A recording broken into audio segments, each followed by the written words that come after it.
welcome to another historical fiction author chat. Today, I'm excited to introduce you to Heather Marshall, who has written her debut novel, Looking for Jane, which I really enjoy. Thanks for being here today, Heather.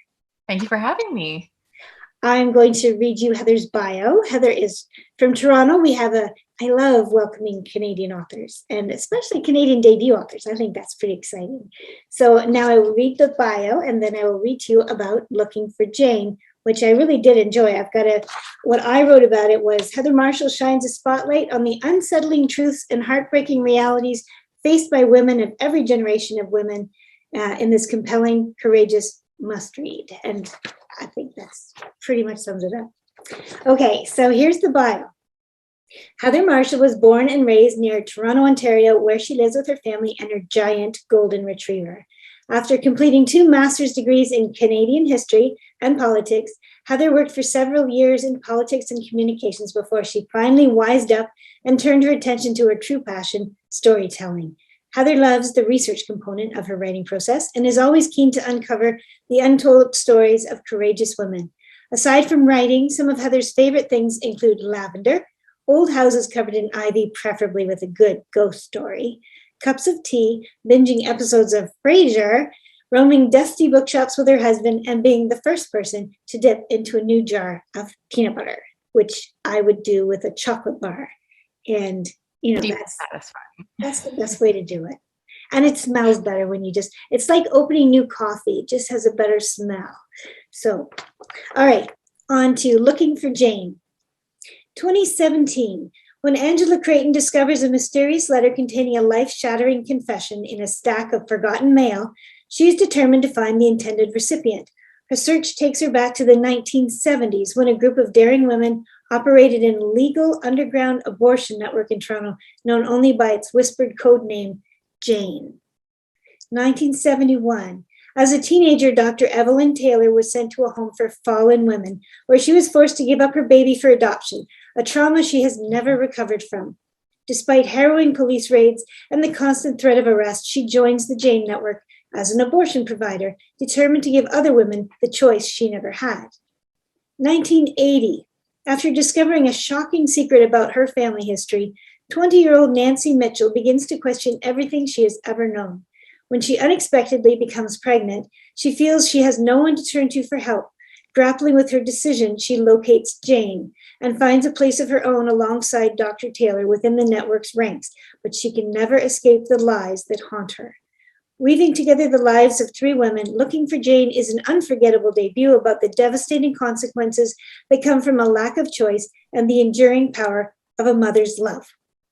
And now, Heather is going to read from us. You're going to read the Prologue and Chapter One. Is that where we're at? Yeah.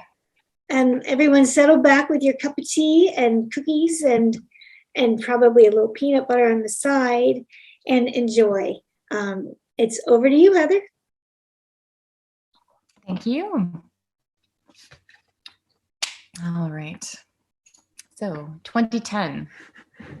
It was a perfectly ordinary day when a truly extraordinary letter was delivered to the wrong mailbox. The boxes were identical, positioned side by side, and made of the same thin, cheap metal, now slightly rusted near the hinges. They were drilled into the brown brick wall beside the door to the antiques shop, the door whose bells jingled delightfully, or irritatingly, depending on whom you asked, every time a patron entered or exited. The mailbox for Thompson's Antiques and Used Books was on the left and displayed a number 1 in a peeling gold sticker. The mailbox for the apartment above the shop was on the right, with a matching label that bore the number 2.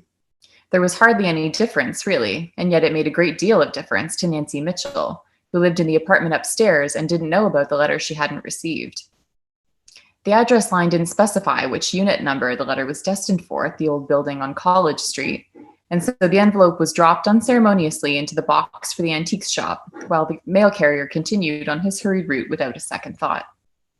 The letter held its breath for 3 hours, squashed between a postcard from the store manager's son, who was currently traveling in France, and that Friday's junk mail, until the proprietor brought it inside on the way in from a cigarette break. She tossed the entire pile of mail into the in tray, where it would later be sorted and so critically misplaced by a careless employee. Its contents wouldn't be discovered for another 7 years, and that letter would change 3 women's lives forever. Part 1. This is Chapter 1 from Angela's perspective, and it's taking place in Toronto in January of 2017. Angela Creighton is late for work. She was up late the night before, and this morning she wakes with a poorly timed migraine. Careful not to disturb her wife's Sunday morning lie-in, she tiptoes to the kitchen where she washes down a painkiller with a glass of pulpy orange juice, toasts a bagel, and slathers it with too much garlic cream cheese. Clamping her breakfast between her teeth like a retriever, she tugs on a hat and cinches the waist tie on her plaid coat, then quietly closes the apartment door and hurries down the stairs of the walk-up. Out on the sidewalk, Angela hurries to the bus stop as she munches the bagel while fishing her sunglasses out of her purse. Normally, she would enjoy it, since sunny days in the winter are few and far between, but the light is making her wince and her head is throbbing like a bullet wound behind her eyes. She was over at her friend Jen's last night for their monthly book club, which had, as so many book clubs are wont to do, descended into a wine club over the past 6 months. Now they drink too much cheap Pinot Grigio, inhale charcuterie and cheese with a desperation that suggests it might be their last meal on death row, and sometimes talk about books they've read. Angela hadn't taken part in any wine-drinking pursuits for the past several months, but she let herself go last night. It was the sole pathetic shred of silver lining from the miscarriage, and she capitalized on it in spectacular form. She and Tina will be setting out on another round of fertility treatments once her body heals enough to try again, so she figured she may as well enjoy the booze in the meantime. It's her second miscarriage in a year, and the stakes are starting to feel higher every time an insemination treatment or a pregnancy fails. A steady flow of alcohol helps the hurdles appear a little lower, if only for a short while. The bus trundles up to the curb and Angela boards, drops a token into the metal slot, and finds an empty seat near the rear door. The shop she manages, Thompson's Antiques and Used Books, is less than 10 blocks west, and she stumbles off the bus onto the slushy curb a few stops later. The entrance to the shop is just inches from the edge of the sidewalk on bustling College Street, and Angela presses herself against the door to stay out of the way of the passing pedestrians as she fumbles with her keys. Throwing her hip a little against the old warped wood, she bursts her way inside and shuts the door behind her. Angela likes it in here. It's a peculiar hybrid of a shop, home to plenty of used books that cycle through its doors on a regular basis, and a motley collection of antiques that never seem to sell. It smells like furniture polish, coffee, and that dusty scent of old books that's both rotten and enormously appealing. It isn't a big space, only the size of a modest apartment. There's a small storeroom behind the cash desk that houses several dusty, neglected boxes and a cheap drip coffee maker Angela brought in during her first week on the job. She feels her mood lift a fraction at the now familiar smell of the place. She's always been a book lover, and she and Tina share an eclectic taste in decor, so the whimsy of the antiques shop suits her just fine. There's always a bit of buried treasure to be discovered in here. Angela flicks the light switches, walks to the old writing desk they use as a sales counter, and slides her purse underneath with her foot. She turns on the computer till, by far the most advanced piece of technology in the shop, then retreats to the storeroom to put on a pot of mercilessly potent dark roast. When she was pregnant, all she drank was decaf, determined that the placebo effect of coffee could still be achieved by brewing it to within an inch of its life. But today, with a sharp jab of bitterness to her heart, she puts on a large pot of regular brew. Chipped mug of coffee in hand, Angela mentally shakes herself and sets about the usual tasks of sorting new inventory and following up on order holds. For the life of her, she can't imagine why the store has stayed in business this long, especially with real estate prices being what they are in this city. The small apartment over the shop has been rented out as additional unnecessary income since the property was first purchased by Angela's Aunt Jo, who married old money and really has no need for employment. Although she could easily sell the place for a fortune in a matter of days, Angela suspects her aunt has kept the shop running simply for something to talk to her immaculately groomed friends about during their weekly manicures. Prior to starting at Thompson's, Angela had hopped around in retail, most recently working for an uptight manager at an overpriced shoe store. Although she couldn't prove it, Angela suspects she was laid off for the season due to a decrease in sales when her boss found out about the pregnancy several weeks too early. He was a 50-something conservative and borderline homophobe, almost certainly of the school who believed maternity leave was nothing but a corporate inconvenience. Angela had confided the news of her pregnancy to a coworker after she ran out of excuses for her frequent trips to the staff washroom to throw up, and she's sure the coworker blabbed. So when she found herself out of work, smack in the middle of her 30s and undergoing budget-draining fertility treatments, she plumbed all her networks looking for a new job, any job, that would allow her and Tina to pay their rent and still build a nest egg for their new addition. At their last family Thanksgiving, Aunt Jo, with a wave of her magnificently bejeweled hand, had offered Angela a managerial role at the shop so that she herself could finally start phasing into retirement. Though her experience with antiques was negligible at best, Angela was in no position to decline, and she knew Aunt Jo wouldn't ever fire her own niece for becoming pregnant. Jo handed her the keys 3 days later. On Sundays, Angela is the sole staff member, but it's usually a sleepy day anyway, particularly in the fall and winter months when tourism slows to a glacial crawl. After the new inventory is sorted, she moves on to the task of processing the unclaimed holds. This is one of the most frustrating chores on Angela's list. 8 times out of 10, the furniture is reserved by an eager out-of-town antique hunter, usually self-proclaimed and newly minted, who journeyed into the city with rich friends on a shopping excursion. They shiver with glee at a prospective purchase, then demand a hold be placed so they can come back with a truck of appropriate size with which to haul away the object of that Saturday's treasure hunt. And almost every time, the shopper then dodges Angela's phone calls long enough that she releases the hold, and the would-be buyer is spared the shame of admitting the sale was a passing fancy. This process means that Angela spends a good portion of her Sunday mornings tearing pink hold stickers off the items and leaving them in their cozy corners of the shop where they can await the next near-purchase tease, like aging orphans. First on the list is a small 3-drawer dresser. Angela knows exactly which one it is and wanders to the very back of the shop. Approaching it, she notices the bright pink slip of paper that indicates a hold stick-tacked to the front of the top drawer. She yanks the slip of paper off, causing the dresser to lurch and the drawer to slide out a notch. Ah, shit. Ouch. Coffee splashes over her hand. She licks it off, then peers through the crack, glimpsing a curious spot of white inside the darkness of the drawer. She casts her eyes around for a safe place to set her mug. She uses the pink hold slip in lieu of a coaster and places her coffee on a nearby bookshelf, then pulls open the drawer. Just then, the bells above the door jingle, welcoming the first customer of the day. With a knot of intrigue in her stomach, Angela shuts the drawer and navigates her way back to the front, carefully stepping over and around piles of haphazardly stacked books. "Hello," she calls. "Hi there," says a teenage girl with mousy brown hair and hunched shoulders. "Is there anything I can help you with?" Angela asks, pulling her scarf closer around her shoulders. A wintry draft has swept in with the girl, which irritates Angela somewhat unfairly, she knows. She wants to get back to the drawer. "Not really, I'm just browsing, but thanks." "Certainly," Angela replies. "Let me know if you need anything." The girl smiles vaguely and turns to inspect the nearest bookshelf. It's the politest possible snub, but Angela takes it as a welcome dismissal. She returns to the dresser and opens the top drawer again. Reaching in, she removes a heavy marble box and places it gently on the weathered floorboards. It was the white stone that caught her attention. Nearly all the antiques in the shop are made of some variety of wood. The rest is mostly brass and silver, tarnished picture frames with intricate Victorian scrolling, hand mirrors that call to mind Regency-era puffy hairstyles capped with lace bonnets, and collectible teaspoons with faded crests and intricate familial coats of arms. Angela hasn't seen anything made of marble since she began working at Thompson's, and this is a beautiful ivory stone shot with sparkling gray ripples that some antique hunter may actually want to buy. Abandoning her cold coffee, Angela carries the box to the front desk. She glances up to check the browsing status of her single patron, then perches on the bar-height stool and flips open the gold clasp of the box. Inside is a stack of what appears to just be yellowed paper, but as she removes one of the pages, she notices the elegant cursive handwriting on the front of the top envelope. Letters. A stack of them. Angela lifts them out one by one, counting 5 letters. All old by the look of them. Not surprising, she thinks, given that this is an antiques shop. That, and the fact that no one really sends letters much anymore.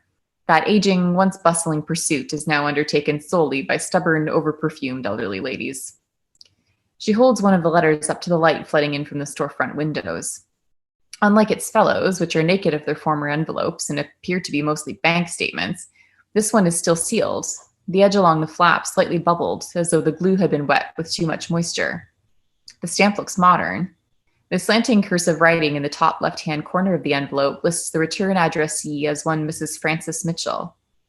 It's addressed to Ms. Nancy Mitchell, and something stirs behind Angela's navel as she reads the address of the antiques shop. The writing looks shaky, though Angela can tell it had, in decades long past, been beautiful, graceful penmanship. Bang! Her heart shoots into her throat.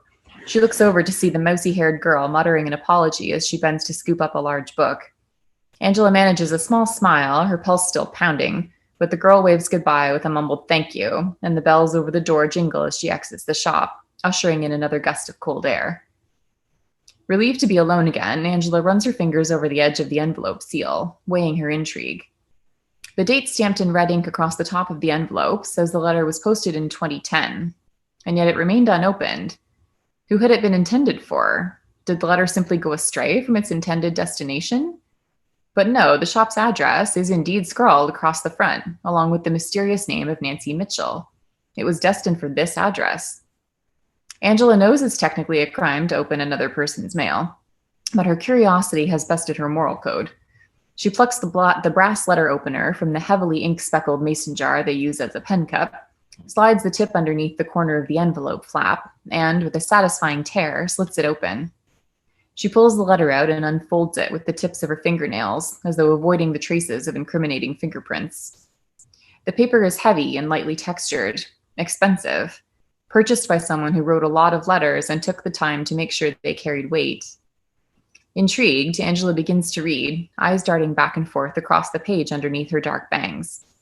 Dear Nancy, it is my intent that this letter reaches you after I am gone. I instructed my lawyer, Mr. Klein, to post this upon my passing. I am sorry for this, and I have my reasons, but I wanted to ensure you were made aware of certain facts pertaining to your own history. Nancy, I have loved you as much as a mother can love her daughter. I have done the best I know how, been the best mother I could. Although, my dear, I am human and therefore imperfect. There is no way to tell you this other than to simply write the words. Your father and I are not your biological parents. We adopted you as a baby. We tried for years, prayed hard and daily for God to send us a child, but it was not to be. And so we sought out a baby girl to adopt, and were referred by our family doctor to St. Agnes's Home for Unwed Mothers here in Toronto. You were born on the day you know to be your birthday, April 25th, 1961. We were told your birth mother and father were a young couple, only teenagers, who were unmarried and had lost their way. They had no money and could not afford to raise you. They said your mother gave you up willingly for adoption, with a heavy heart and a hope that we could provide you with a brighter future than she could, young and poor as she was. Her story broke our hearts, but we thanked God for her selflessness and for bringing us this most precious gift. Our celebration was her grief. We raised you and loved you as our own. The priest and warden at St. Agnes's counseled us not to tell you, to simply move on as though you were our own child from God, and that it would be easier for you that way. We took their advice. We believed they knew best, but not a day has gone by that I have not questioned that decision. When we brought you home, I found a pair of yellow booties tucked deep inside the blanket they had wrapped you in. I assumed your birth mother had sent them as a gift of goodwill, but I couldn't bear to use them, and so I locked them in a safe drawer. I was afraid if I told you about her that you would see me differently, and I couldn't help but imagine her out there somewhere missing you terribly. I tried to rid myself of my guilt by lighting a candle at church and praying for her every year on your birthday. But here, my darling, here is where I must beg you, with every ounce of my heart and soul, for your forgiveness. Not long after your wedding, your father and I discovered that you were not given up for adoption willingly and with a full heart as we had been told. We were lied to, Nancy, and we, in turn, have lied to you. There was a story on the news about some girls who had sought refuge at St. Agnes's, but were forced to give up their children by threat or worse. The home was shut down not long after you were born. The people who ran it seemed to us to be good people. We wanted a child so desperately, and we believed them. We had no reason not to. We did not know. After the news story, I revisited the drawer and found the enclosed note stuffed deep inside the toe of one of the boots. You can read it for yourself, my dear. Your father did not want to tell you even then, and then he was gone, and still I didn't tell you. I have no excuse for myself other than cowardice. I am so sorry, Nancy. If I have learned anything from this, it is not to keep secrets. They fester like wounds and take even longer to heal once the damage sets in. It's permanent and crippling, and I want more for you than that. Your mother's name was Margaret Roberts. She was much younger than me when she gave birth to you, so she may still be alive. I would encourage you to seek her out, to find solace in my death by reuniting with your other mother, as I have called her in my mind all along. I want you to move forward, and I hope you will not hold resentment for your father or I. I have loved you with the deepest love in my heart, my darling, and so I know how hard it may have been for your other mother, for Margaret. Since I read her note, I have prayed every day for her forgiveness. I have taken care of her child, my child, our child, with tenderness. But I suppose God will settle our accounts as he sees fit. It is in his hands now. Please forgive me, dear. I pray that we will meet again one day, a long time from now. Mum. Angela places the letter down on the writing desk and reaches for a box of tissues to dab the tears that have sprung to her eyes. Jesus Christ. She thinks of her own family, of the mother she knows as Mom, and the woman who gave birth to her, Sheila, whom she finally met 5 years ago. To have lived her entire life not knowing she was adopted is a foreign, devastating concept. Her heart bleeds for all three of these women, the daughter Nancy, the mother Frances, who carried the weight of this secret for so long only to have the confession go astray, and Margaret Roberts, scribbling in a hidden note that she was forced to give her baby up for adoption. The note. Where is it? Angela asks the empty store. She checks the desk, then leans down to scan the floor. When she shakes the envelope, a small piece of paper flutters onto the desk like confetti. It's yellowed and a bit wrinkled. One of its edges is singed, as though it were nearly burned at some point. Angela reads the brief handwritten missive. It's only 2 lines long, but she lingers on the last 5 words, her vision blurring. She rereads the note several times before setting it on top of the letter. She needs advice. She reaches for her phone, cradling it in her hand as she considers who to call first. After a quick scroll, she clicks on the name and puts the phone to her ear, wipes away a lingering tear from her cheek. Mom? Hi, it's me. Do you have a minute to talk? Oh, nice. Yes, I remember now. So this book is just, it's so, I love the different layers you put in with the 3 different women, but not only the 3 different women, everyone around them. So everyone's going to enjoy this book. Okay, first of all, you know me, I have to pick up on the fact that you have a master's in Canadian history. And how intimidating that is for me, who knew nothing about history before all this started. So, and then you went into politics, which I know nothing about, but I can only assume at this point that you were awfully glad to be out of politics. So, what happened that took you out of that world and got you into writing? Have you been writing all along, or is this a new thing? Been writing all along. I did a lot of schooling, possibly a little bit too much schooling, and learned how to research pretty deeply and effectively, and that was always a passion of mine. And politics, I just, after a point, kind of realized it has a bit of an expiry date, that's all. Some people can do it for life, but for me, it was just time to move on. So then I moved to communications in a large labor union, and I love my job. It's fantastic. And I moonlight as an author. So the book sort of, it was always in there, I suppose. I always wanted to write, and the idea presented itself, and away I went. So out of all of the eons of Canadian history, you write about 3 periods that are on the edge of history, right? I hate thinking of the 70s history. I can't stand that. But very recent history, Genevieve. Oh, okay. All right. That feels better. So how did you decide? How were you inspired to write this story and get all these things out? Because it's a complicated story. I'm going to ask you about that too, but the inspiration for writing this. I think I've said this elsewhere, but I think I didn't realize how ambitious this was until I was already knee deep in it. And even now it sort of surprises me sometimes that the scope of it sort of got so big. I did a paper during my history master's about the process of legalizing abortion in the 80s and Dr. Morgenthaler's various court battles leading up to that. And so that always sort of stuck with me. And I thought, wow, that would make kind of a neat novel. Like there's just a lot of meat there. And I enjoy reading novels that do have some kind of political element to them, whether it's something that's contentious or just exploring some gray areas, or, people that are fired up about something. I sort of like that in a book. And so I started sort of vaguely drafting an idea for a novel with that. But I just sort of kept hitting roadblocks with the plot. I couldn't sort of get it to where it needed to be. And then a few years later, I stumbled across an article in the National Post on the maternity home system, and that a group of women was trying to push at that point to even get a committee to look at this, to even consider acknowledging this. Wow. So that really opened my eyes, and I'd sort of vaguely heard about, homes for unwed mothers, but didn't ever really consider what that meant. Didn't know what that meant. And so I went down a bit of a research rabbit hole, and just the whole story started to form.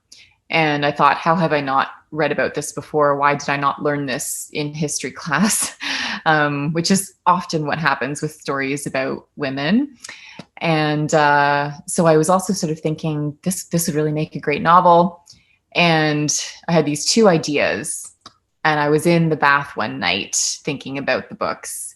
And for some reason, I get really good ideas in the bath. I think it's like the sensory deprivation. I can't focus on anything else. My phone's not there. I'm just sort of floating around, staring at a wall with candles lit, and good ideas come to me. When I hit some writer's block, I go have a bath. Like that is my way of sort of processing my writer's block. Yes. And it just sort of clicked one night that these were just two threads of the same story about women's fight for agency over control of their bodies. So I screamed at my husband to bring me my notebook, leaning over the tub, hollering at him, like, quickly, which he did. And I started scribbling it down. And that was in late 2018. And then over the course of 2019, I wrote Jane, and then got my agent in early 2020. And now here we are. That's a great story about the bathtub. I usually get mine around 3 a.m. And I used to have to turn on all the lights so I could write everything. I mean, now there's electronics and stuff, so you don't need to do that. But I used to turn on the lights and try to scramble around for a pen. And then one day my husband gave me a pen that lights up. Changed my life, changed both of our lives. It was perfect. You don't have to wake him up either. Exactly. He's very relieved. So this is something. You're not getting back to sleep unless you get up and write that down. Isn't that the weirdest thing? Because I remember growing up, people said, if you repeat something 3 times, you will always remember it. And that's false, because I can repeat these things to myself a dozen times. And in the morning I'll wake up and go, was I dreaming? I don't remember any of that. It's terrible. Yeah. It's terrible. Well, it happens to me sometimes where I'll have an idea in the night if I'm having insomnia or before bed or whatever it is. And I think, oh, that's really good. I should write that down. And then I don't. And then I spend the next day or week going, I might have had $1 million idea at 3 a.m. and I can't remember what it was. So those are just gone. They're never going to be books. I need to write them down. Yeah. I started getting a lot more when I was driving. So then I would just start recording myself. But then I've always hated my voice. People say that I sound like my husband too. God love him. He says, you sound like a 5-year-old, which I know I do. Oh. And so listening to yourself in a recording is like, then I missed all the stuff I was saying to myself. I had to redo it, but that helps too, in case you ever need to dictate. That's a good tip. It does help. Yep. So you chose a moment in time that is really passionately discussed. Like it's a political football. Nobody really wants to talk about which side they're on of all this or get into the history of it all. And this is giving us so much more of an insight into not just the mechanics of it, but the different opinions, and it goes into a lot of detail on different levels, as I say, and I'm not going to give any of this away. No spoiler alerts. But it does get very layered and I like the 2 strings that you found, although I think there's 3 or more in there, but they all pull together and they create a beautiful story. So what do you hope by revealing all of this that the book's going to accomplish? Like, what do you think people will walk away thinking about? And you want them to stew on it for at least a couple of days after. Yeah. A couple of things. I mean, it's it's heavy content. It's not a light book, but I hope it starts some important conversations. Since writing it, I've heard from some readers who have said, I didn't know that someone in my family went to one of these maternity homes. That was only discovered in later years, where my grandmother admitted that this had happened to her, or what have you. And then those people were surprised and had never even heard of the maternity homes, and then did their own research and so forth. But there are some people that have never talked about this. It would not have been considered, there was no grief counseling in that sense. This would not have been considered a trauma for these girls at the time. That word was hardly even known. But what we know now about the impact that must have had on them, and on their children, even if they were very happily adopted, it's it's a pretty incredible thing to have in your family history, and a bit shocking, I think, for a lot of people. So, and with the abortion element, there's still stigma around it. It's still, a lot of people, for various completely valid reasons, want to keep that a very private matter. But there are others that have, that I'm hearing anyway, and people that I interviewed that have not necessarily sort of had the space to think and talk about that to others and go, yep, this was part of my life experience as well. So I'm hoping it will maybe create a bit of space for these conversations. And the other thing is, and I've been very, very clear on this, I have an agenda with this book, which is that I would like to try to use it as some kind of a platform to push the government to issue the formal apology to the women that were wronged at the maternity homes. You can visit my website for more information on that and some background. But in 2018, a Senate committee made several recommendations, and one of which was very clearly that the government should issue a formal apology and acknowledge their role in this. And we're coming on 4 years later, and nothing's been done. And I just feel that that's the very least this government can do to help give these women and their families some measure of the justice that they deserve. I wish you all the luck in the world with that, because we've been working towards some kind of apology for the 120,000 British home children for a while, and the government has actually refused to do it. So, but we're always on them. We're working towards it. We just keep going. Optimistic, right? Government, right? Politics, and trying to keep everybody moving forward. Things move slowly. Yeah. So I want to ask you, obviously research is your forte. And so when you got into doing this, obviously that would combine that with creative energies and how to move all this research into that. I'm curious if that was, like, I imagine you've had this creativity in you all along, since you've always wanted to write. But with the research being your forte, was it difficult to start writing it as a novel?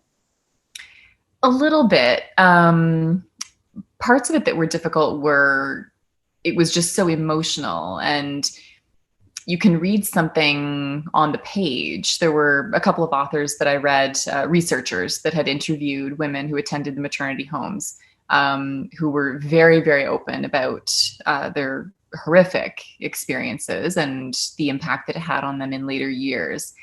And I had taken some of these books out of my university library, and I was reading them on holiday that summer and just sobbing.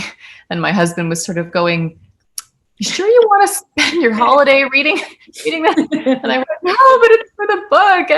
And so translating that into the book was, it was very difficult to write it. As you know, Genevieve, when you're writing, you have to sort of make yourself the character. You have to put yourself in their headspace. You have to feel what they were feeling. So it's very, very cathartic, very challenging experience.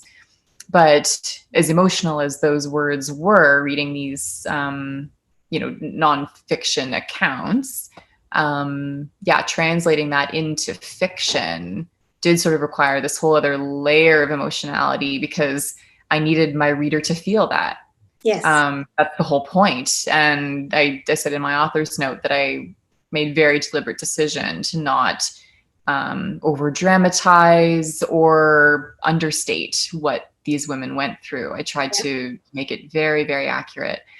But as you know, when you're writing historical fiction, you have to pick and choose, and you'll, you know, fudge timelines and that kind of thing. It is fiction. So making those decisions, you sort of make them one at a time. You don't sort of enter into the writing process knowing, you know, I'm going to make this 60% accurate. Like, you don't sort of come at it from that, from that angle. But for this, I did feel, kind of a responsibility to do it justice. And I hope I have, but, it was sort of, a marriage of my two favorite things, which is the research and the creative process. But it, translating one to another was something I'd never done before. Yeah. So that was, an interesting process. And I learned some things about my writing process while doing that. So are you a pantser or a plotter? You're definitely a pantser. I'm a pantser. It's terrible. Me. It's terrible. I've tried to be a plotter. I've read all the books. I've got the structures, and then my characters just take over. And I read an author once, years and years ago, who said, you know, oh, the characters just take over and they take your story in a whole different direction. And I sort of thought, that's just artsy fartsy nonsense. You're the one writing it. What do you mean the characters take over? That can't be a thing. And then it happened to me, and now I understand.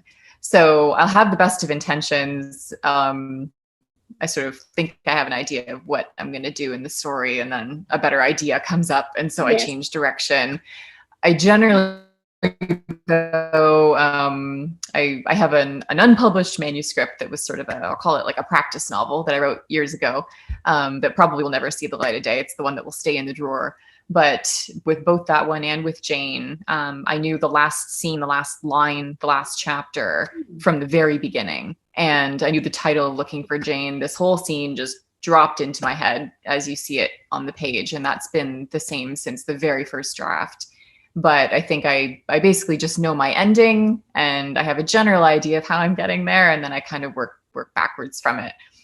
It obviously then makes my revision process a lot more in depth, and my poor editor, you know, bless her heart. But I wish I was a plotter. I have so much respect for the plotters, but that is not me. I've tried and failed. You're saying exactly what I say. I'm a terrible pantser, but I thought from your perspective, because you come from having all the research and the technicality that way, and knowing all this history already, and I come from the opposite side of that. I know nothing, which is why I started writing my books, because I slept through history class, so this is all new to me. So mine is throwing it all in there, trying to create something based on history, but you're taking history, and so I thought of it would be the opposite, but that's interesting to hear. I have to be honest. Yep. Yeah. I should probably admit that we share an editor, and she is absolutely brilliant. So hello, Sarah. She's amazing. She's done worlds for me too. So that leads me into what's next. Are you writing something now, or? Yeah. I am. Yep. I'm closing in on the first draft of my next book, which should hit shelves around this time next year in 2023. And this one, I won't give away too much, but it takes place in Berlin in 1940s and Northern England in present day. And it's heavily inspired by the life of a woman named Mona Parsons, who was from Nova Scotia. You may have heard of her. Yes. She was the only Canadian civilian woman to have been sentenced to death and imprisoned by the Nazis during World War II. Her story is just incredible. Again, not something I ever read in my history books.